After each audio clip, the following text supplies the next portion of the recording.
5 de junho, Dia do Meio Ambiente, data escolhida pela ONU, a Organização das Nações Unidas, com a finalidade de aumentar a visibilidade e as discussões sobre a causa ambiental. E nesta data, a gente te convida a conhecer o trabalho do Ministério Público de Santa Catarina. Promotores de justiça atuam em todo o estado, buscando a proteção do meio ambiente. Proteção que envolve não apenas a natureza, mas também a preservação paisagística e cultural, a coexistência pacífica e equilibrada da espécie humana com os demais seres vivos, a ocupação do solo urbano e rural e o desenvolvimento sustentável. E para essa conversa, a gente entrevista o coordenador do Centro de Apoio Operacional do Meio Ambiente, o promotor de justiça, Saulo Henrique Alessio César. Promotor, então, muito bem-vindo. E para a gente iniciar esse bate-papo, eu gostaria que o senhor falasse quantos promotores de justiça da área ambiental nós temos no estado e como é que é feito o trabalho deles na prática. Olá, Sônia, muito obrigado. O Ministério Público de Santa Catarina conta hoje com 116 promotores de justiça que atuam na área ambiental.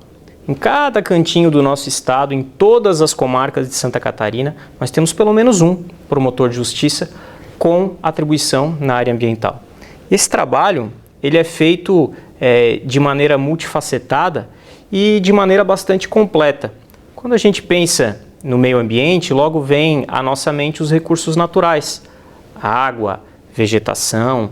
E isso de fato é muito importante e de fato baliza uma boa parte da atuação do Ministério Público. Mas não é apenas isso. Nós temos a atuação no meio ambiente artificial, onde cuidamos do planejamento das cidades, onde verificamos como a cidade deve crescer para que a gente evite favelização, para que a gente tenha cidades ordenadas e planejadas que efetivamente funcionem. Nós temos atuação no patrimônio histórico-cultural, quando os promotores de justiça em cada uma das comarcas verificam a existência e a preservação de edifícios históricos, de museus. Nós temos o patrimônio genético, que também é aferido pelos nossos colegas em todo o estado. E quando eu falo que a atuação do Ministério Público é completa, é porque nós atuamos não apenas na área civil, mas também na área penal, quando a gente trata de direito ambiental. Então, a reparação dos danos causados é buscada, a preservação do que ainda temos preservado é buscada e também, quando necessário combatemos a impunidade daqueles que cometem os crimes ambientais para buscar as sanções que a lei determina e também na seara penal, através das próprias condenações e de práticas autocompositivas, práticas de acordo, de conciliação, a gente buscar também reparar o dano na esfera ambiental. Toda essa gama de atribuições, essa gama de atuação, tem como fim último, é claro, a preservação do nosso meio ambiente em todas as suas esferas.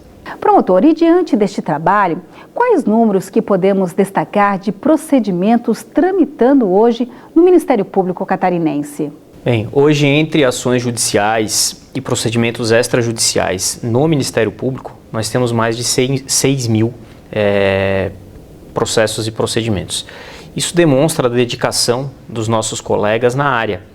E apenas tratando de feitos extrajudiciais, o Ministério Público tem mais de 1.200 tratando da proteção da flora, mais de 200 tratando de proteção da fauna, são mais de 600 tratando de crimes ambientais, cerca de 200 tratando de saneamento básico, cerca de 100 tratando de licenciamentos ambientais e, para além dessa questão quantitativa, a questão qualitativa também é de suma importância e é o que nós temos verificado na atuação dos colegas por todo o estado. Se nós pararmos para pensar nos problemas que o estado vivencia, problemas de ordem sanitária, tivemos recentemente algumas questões de balneabilidade de nossas praias, problemas inerentes a cursos d'água, a redução de APPs, tudo isso vem sendo devidamente tratado pelo Ministério Público para buscar a preservação, para buscar a reparação e, quando necessário, para buscar a resposta ao poluidor.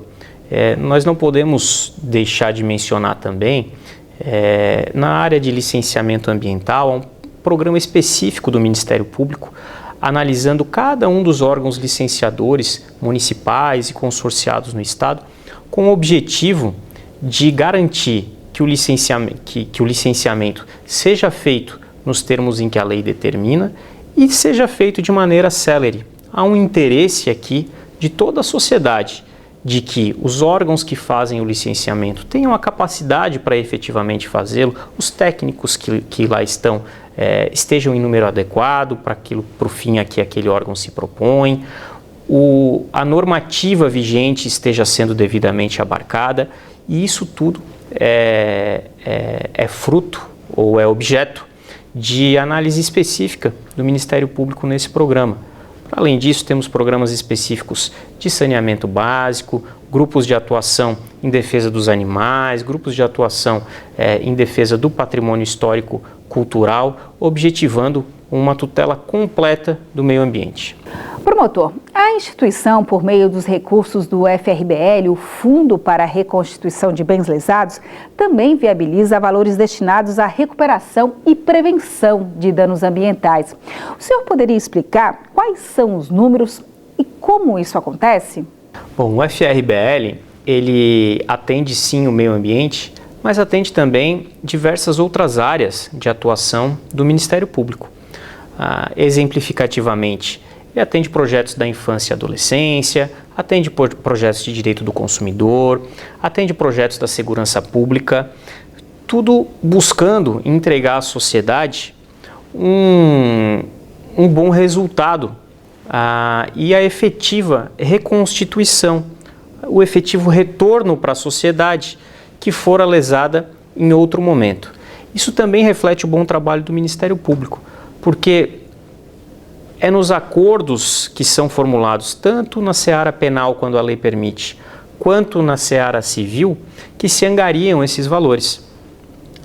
Na seara ambiental, como já mencionei, são diversas as áreas que conseguem se valer desses recursos, mas na seara ambiental a gente pode destacar projeto de protetores ambientais, revitalização de museus, projetos de logística reversa, que resolvem muito o nosso problema de resíduos sólidos, projeto de preservação dos botos em laguna.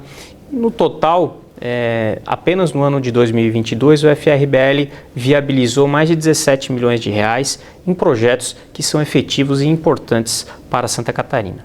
Promotor, então, para encerrarmos, qual a mensagem neste Dia do Meio Ambiente? Qual o papel que o senhor entende que deve ser perseguido pela sociedade e especialmente o papel do cidadão? Eu acredito que todos nós temos duas grandes frentes para atuar. A primeira delas é na nossa seara individual, nos nossos hábitos cotidianos, desde aqueles mais simples, como separar o lixo reciclável do lixo que não pode ser reciclado, de conversar com as pessoas à nossa volta para aos poucos conscientizá-las da necessidade de preservação ambiental. E para além disso, num aspecto coletivo, verificando um crime ambiental, verificando um desmatamento que é ilegal, acionar os órgãos ambientais, ir ao Ministério Público da sua comarca, ou pelo sítio eletrônico do Ministério Público, da ouvidoria do Ministério Público, para que possamos seguir nesse trabalho incansável de preservar os nossos recursos naturais, os nossos recursos históricos, os nossos recursos culturais, os nossos recursos genéticos, os nossos recursos artificiais. Há uma frase que não é nova, é uma frase antiga, mas que se coaduna muito bem com o nosso tempo, que é: nós não herdamos o mundo dos nossos ancestrais, nós tomamos emprestado de nossos filhos. E é com essa mentalidade que nós precisamos manter o mundo vivo nesse Dia do Meio Ambiente e em todos que o seguirão. Tá certo, então. Obrigada pela entrevista. Eu conversei com o coordenador do Centro de Apoio Operacional do Meio Ambiente, o promotor de justiça, Saulo Henrique Alessio César. Obrigada, promotor. Muito obrigado.